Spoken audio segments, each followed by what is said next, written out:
ध्यान से सुनो दर्शकों, मात्र 2 ही दिनों में आपको खुद के शरीर से सारी बीमारियां और सारे रोग खत्म हो जाएंगे और आप पहले जैसे ऊर्जावान हो जाएंगे और ताकतवर हो जाएंगे। लेकिन यह 2 दिन में कैसे करना है? एक बार गुरुजी आयुर्वेदिक के बहुत बड़े ज्ञाता थे। वह अपने शिष्यों को उपदेश दे रहे थे। आपको तो पता ही है, प्राचीन समय में किताबें नहीं हुआ करती थी और गुरु अपनी सभी शिष्यों को बिना शिक्षा के, बिना किताबें से शिक्षा ग्रहण कराते थे और किताबों में आजकल नहीं मिल पा रहा है।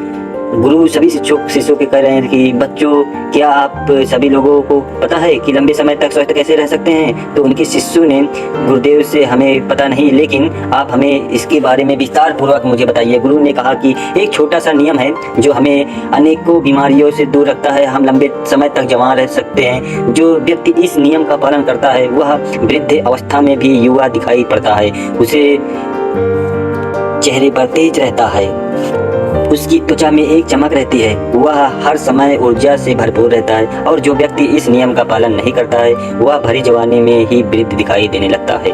उसके बाल सफ़ेद हो जाते हैं, चेहरे पर झुर्रियाँ पड़ जाती है, त्वचा रुई रुई हो जाती है और वह हमेशा थका थका महसूस करता है। इसलिए आज जो मैं आपको नियम बताने वाला हूँ उसे आप ध्यान पूर्वक सुनिएगा।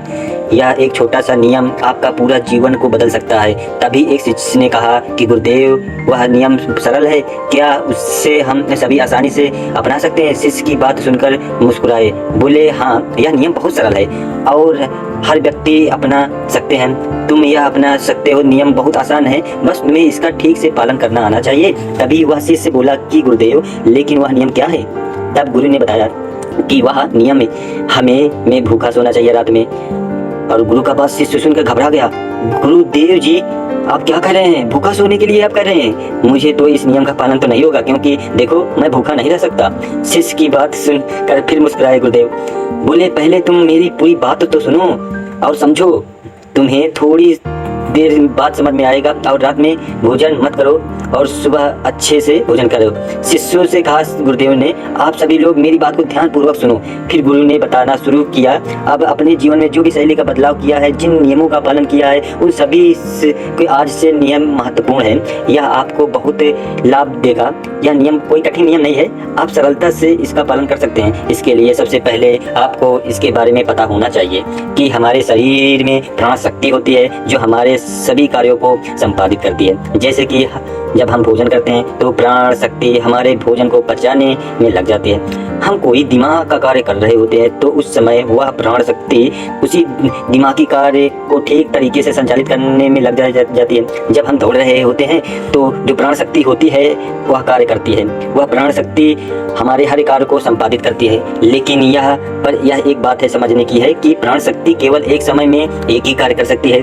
अगर आप भोजन करते हैं और भोजन करने के तुरंत बाद आप कुछ गहरी सोच में पड़ जाते हैं, आपके पाचन तंत्र पर इसका प्रभाव पड़ जाता है, क्योंकि जो प्राण शक्ति है वह पूरी तरीके से पाचन पर लग ही नहीं पाती। उसे तो आपने बांट दिया है। प्राण शक्ति का काम था कि जो भोजन आपने खाया है वह उसको पचाए, लेकिन आप तो गहरी सोच में डूब गए। प्राण शक्ति को एक नया काम मिल गया। अगर आप भोजन करने के बाद कोई शारीरिक परिश्रम करना शुरू कर देते हैं या फिर तेज चलना शुरू कर देते हैं तो यह भी ठीक नहीं है, क्योंकि प्राण शक्ति जो पूरी तरह से पाचन पर लगती थी आपके तेज चलने पर खर्च हो रही है। इसलिए आपको भोजन करने के बाद बहुत तेज नहीं चलना है, नहीं तो आपकी प्राण शक्ति की आपके तेज चलने की प्रति आकर्षित हो जाएगी। इसलिए भोजन को करने के बाद धीरे धीरे टहलना है। बाद में गुरु ने उस शिष्य ने कहा कि यह तो आपको समझ में आ गया होगा और आपको समझ में आ गया होगा कि प्राण शक्ति एक समय में एक ही कार्य करती है। आप देर में भोजन करते हैं, आपको पता ही है क्या होता है, हमारे शरीर में प्रभाव पड़ता है 3 प्रकार के। आप सभी इन 3 प्रभावों को आप ध्यान पूर्वक सुनिएगा। पहला प्रभाव पड़ता है यह कि शरीर जो जठराग्नि होती है वह सूर्य के साथ काम करती है। यानी जैसे जैसे सूर्य का उदय होता है आपकी पाचन अग्नि है वह बढ़ने शुरू हो जाती है। दोपहर में वह बढ़ जाती है और संध्या काल में वह थोड़ी मंद पड़ जाती है। इसीलिए संध्या काल में हल्का भोजन करें और ठीक रहता है। आपको यह ध्यान रखना होता है कि आपको शाम का भोजन सूर्य अस्त होने से पहले कर लेना है। अगर आप सूर्य अस्त के बाद करते हैं तो जठराग्नि आपकी बिल्कुल कम हो जाएगी। और उस मंद जठराग्नि में जब आप भोजन को करते हैं तो भोजन ठीक से नहीं पचता है। आपको स्वास्थ्य भोजन किया होगा हो तभी नहीं पचता, क्योंकि उस सबक जठराग्नि मंद इसलिए भोजन ठीक नहीं पचता और वह शरीर में लंबे समय तक पड़ा रहता है, ज़्यादा समय तक रुका रहता है। इसी वजह से वह सड़न पैदा हो लगती है। उसी सड़न की वजह से विषद या जहर के कारण बनती है, उसके शरीर की हानिकारक होती है। इसलिए आपको समझना होगा कि सूर्यास्त से पहले ही भोजन कर लें। जठराग्नि तब ठीक रहेगी आपकी और भोजन आपका बढ़िया से पच जाएगा। दूसरा जो प्रभाव है दोस्तों आज हम आपको बताएंगे, वह जब आप रात्रि में आपकी प्राण शक्ति को हीलिंग में लगनी चाहिए, या शरीर की जो मरम्मत होती है, जो टूट फूट होती है, उसकी मरम्मत में प्राण शक्ति लगनी चाहिए। लेकिन अक्सर लोग क्या करते हैं, भोजन करते हैं और सो जाते हैं, जो कि बहुत गलत है। क्योंकि मैंने आपको पहले बताया है कि प्राण शक्ति एक समय में एक ही कार्य करती है। लेकिन जब आप खाना खाकर तुरंत सो जाते हैं, आपकी यह प्राण शक्ति पूरी तरह भोजन को पचाने में लगी रहती है और इस वजह से वह हीलिंग का कार्य जो वह नहीं कर पाती, शरीर की मरम्मत नहीं कर पाती। और जब वह प्रक्रिया निरंतर चलती रहती है, यानी कि आप खाते हैं सो जाते हैं, तो फिर बहुत ही सारी बीमारियां शुरू होने लगती है, क्योंकि आपको शरीर की मरम्मत नहीं हो पाती है। आपकी प्राण शक्ति ठीक से अपना कार्य नहीं कर पाती, वह हीलिंग का मरम्मत का कार्य नहीं कर पाती और इसी वजह से अनेक बीमारियां पैदा हो जाती हैं। तीसरा प्रभाव है दोस्तों जो हम आपको बताएंगे, वह यह है कि जब आप भोजन करने के तुरंत बाद सोने चले जाते हैं तो आपका दिमाग कहता है कि मुझे तो नींद चाहिए, आपका शरीर भी कहता है कि नींद ले लो, मुझे तो नींद चाहिए। लेकिन आपका पाचन तंत्र का क्या आपको कहता है, क्या आपकी सक्रिय हूँ, मुझे तुमने काम दिया है, अब इस काम को मुझे करना है, तो आप भी जागते रहोगे, तभी तो अपना कार्य ठीक से कर पाऊंगा भाई। यानी जो दो विरोधाभास स्थितियां पैदा हो जाती हैं, दिमाग की तरफ से जाओ और पेट की तरफ से जागो, ऐसी स्थिति में नींद गहरी नहीं हो पाती और गहरी नींद ना होने के कारण शरीर को आराम भी नहीं मिल पाता। आप सो तो जाते हैं 7 घंटे 8 घंटे, लेकिन सुबह उठने में आपको कठिनाई होती है, आप दिन भर ऊर्जावान महसूस नहीं कर पाते।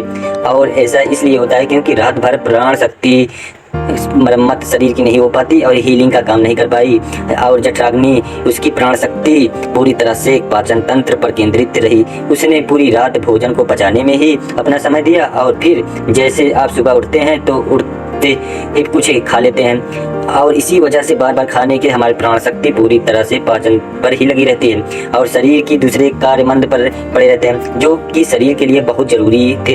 यह 3 प्रभाव थे जो हमारे शरीर पर प्रभाव पड़ते हैं। और अगर आप सूर्यास्त होने के बाद भोजन करते हैं तो भारी भोजन आपकी पाचन प्रणाली पूरी तरह से बिगड़ जाती है, खत्म हो जाती है और फिर आप इसे ठीक करने के लिए चूर लेते हैं, अनेक प्रकार के तरीके अपनाते हैं, या भी ठीक नहीं होती। लेकिन यह स्वाभाविक प्राण है, उस पर आप ध्यान ही नहीं देते। स्वाभाविक प्राणी से परमात्मा ने दी है जो आपको, जिससे आपका शरीर खुद ही खुद को साफ कर लेता है, खुद ही खुद को बीमारियों को ठीक कर लेता है। फिर गुरु सभी शिष्यों को कहते हैं कि आप मेरी बात को ध्यान से सुनो, अपनी बीमारियों को अपने आप स्वयं ठीक कर लेंगे। लेकिन आपको क्या करना है, इस बात को समझो। लेकिन आपको शाम 6 बजे से पहले अपना आहार लेना है। अगर आप 6 बजे से पहले भोजन कर लेते हैं तो आपको उसके बाद आप 9 से 10 बजे सोने जाते हैं तो आपको 3 घंटे का समय मिल जाता है और वह 3 घंटे के समय में वह इसमें जो अपने हल्का फुल्का भोजन किया है वह आपके पेट से नीचे उतर शुरू हो जाता है। उसका अर्थ भोजन ठीक से पच भी जाता है, यानी कि आपके साथ 8 बजे भोजन किया तो आपका आधा भोजन 10 बजे पच जाएगा और जो बचा है वही रात्रि के 1 बजे तक पच गया। 1 बजे के बाद आपकी प्राण शक्ति वह मरम्मत हो गई और उसका कार्य भी कर गई, हीलिंग का कार्य भी करने लगेगी। फिर गुरु ने उस शिष्य से कहा कि आपकी प्राण शक्ति अपने कार्य को ठीक तरीके से कार्य करे, उसके लिए आप 2 तरीकों से भूखे रह सकते हैं। आपको उपवास करने के लिए कह नहीं रहा है कि यह संभव भी नहीं है, आपको बता रहा हूँ कि उसको कहा जाता है कि अर्ध उपवास भी कहते हैं या कालीन उपवास भी कहते हैं। इससे आपको उपवास करना होगा और उपवास आपको 16 घंटे करना होगा। इसकी शुरुआत ऐसे कर सकते हैं कि आपने शाम को भोजन कर लिया था 7 बजे, उसके बाद अगले दिन 7 बजे ही भोजन, क्योंकि जब आप 7 से 8 बजे कर लेते हैं तो भोजन आपका रात्रि 1 बजे पच जाता है। उसके बाद उसके बाद आप शरीर के पास लगभग 6 घंटे होते हैं। इस शरीर के 6 घंटे प्राण शक्ति के शरीर की मरम्मत कर सकती है। आप शाम को 7 से 8 बजे करें, उसके बाद सुबह 7-8 बजे भोजन करें। यह नियम हर कोई अपना सकता है या बिल्कुल सरल, लेकिन अगर आप रात को 8 से 9 बजे या 10 बजे भोजन खाते हैं तो नियम बदलें या 7 से 8 क्योंकि यह छोटा सा नियम आपका बदलाव पूरे जीवन करेगा। दूसरी चीज़ों को बात करते हैं हम। पहले अपने शरीर को स्वाभाविक प्रणाली को ठीक करना है। अगर आपको इस नियम का ज़्यादा फायदा लेना है तो 7 से 8 बजे आप भोजन कर लीजिए। उसके बाद सुबह 11 बजे भोजन करिए। 7 से 11 बजे भोजन करते हैं, आपके शरीर में 16 घंटे होते हैं, जिसमें से वह भोजन पाचन भी करेगा। उस भोजन को पचने के बाद रिपेयरिंग का काम करना शुरू कर देगा। इस प्रकार जब आप अपने शरीर को आराम देते हैं तो पाचन तंत्र को रिलैक्स होने देते हैं, प्राण शक्ति को अपना कार्य करने देते हैं, तो यह प्राण शक्ति आपके पूरे शरीर को प्रभावित करेगी, पूरे सिस्टम को ठीक करेगी और आपको 15 से 20 दिन में दिखने लगेगा और शुरू हो जाएगा कि आपको कोई गंभीर बीमारी है तो ठीक होना शुरू हो जाएगी। अगर आपकी त्वचा खराब है तो ठीक होने लगेगी, और त्वचा गलो जो उसके बाल बहुत ही ज़्यादा झड़ने लगे तो मजबूत हो जाएगा। आपका बाल सफ़ेद एकदम पूर्णतः रूप से सब सही हो जाएगा। आप थका महसूस करते हैं तो ऊर्जावान महसूस करने लगेंगे। अगर आपको कोई मानसिक समस्या है तो चिंता है, तनाव है, तो आपकी चिंता और तनाव भी उसके साथ साथ दूर हो जाएगा। जो विद्यार्थी पढ़ते तो हैं लेकिन उनको याद नहीं रहता, उन्हें भी पढ़ी हुई चीज़ें याद रहने लगेगी। आपको पता है क्यों चीज़ याद नहीं रहती? पढ़ा हुआ, क्योंकि मेरा दिमाग रिलैक्स नहीं होता, प्राण शक्ति पूरी तरह से भोजन में पचाने में ही लगी रहती है और वह दिमाग की तरफ जा ही नहीं पाती। लेकिन आप इस नियम का पालन करेंगे तो आपकी एकाग्रता बढ़ जाएगी, दिमाग कोई भी कार्य अच्छे से करना शुरू कर देगा। अगर आप 10 घंटे का उपवास कर सकते हैं तो आपके शरीर का फैट कम होगा। आपका वजन बढ़ाना चाहते हैं तो आपका वजन भी बढ़ेगा, लेकिन जो एक्स्ट्रा फैट होता है तो क्योंकि मोटापा कम हो जाता है, अनेक बीमारियों का जन्म देता है। यह नियम आपको हर प्रकार से जरूरी है, क्योंकि उसी समय में एक शिष्य खड़ा हुआ पूछने के लिए। गुरुदेव पूछा कि गुरुदेव मेरे मन में एक प्रश्न उठ रहा है, कृपया करके आप उनका जवाब दीजिए। गुरु ने कहा कि पूछो बेटा, तुम्हारा क्या प्रश्न है? तब शिष्य ने कहा कि गुरुदेव अगर हम 7 बजे भोजन कर लेते हैं तो 10 बजे सोने जाते हैं, तो अगर हमें भूख लगे तो क्या करें? शिष्य की बात गुरुजी ने सुना। इसके लिए आपको पहले समझना होगा, हमारी शरीर की प्रत्येक कोशिका एक सिस्टम होती है। वह बाहर से कैलोरी लेती है, वह भोजन खाते हैं, उससे वह ऊर्जा का निर्माण करती है और उसी से हमारा शरीर चलता है। लेकिन कोशिकाओं को निरंतर बाहर से आहार मिलता है तो उसी से निरंतर ऊर्जा बनती रहती है। लेकिन आप कुछ समय तक भोजन नहीं करते हैं और बाहर की कोशिकाओं की ऊर्जा मिलना बंद हो जाती है, तो ऐसी स्थिति में कोशिका अपने अंदर को वेस्ट मटेरियल पड़ा रहता है, उससे ही चाहे वह गलत तरीके से प्रोटीन ना हो, क्योंकि बैक्टीरिया क्यों ना हो, उनका अवशोषण करने की ऊर्जा का निर्माण करना शुरू कर देते हैं। इस स्थिति में कोशिकाओं की सफाई होना शुरू हो जाती है। Thank you for listening, bye bye, take care, please subscribe my channel WStudyIQ। धन्यवाद फ्रेंड्स, मेरे वीडियो में बने रहें।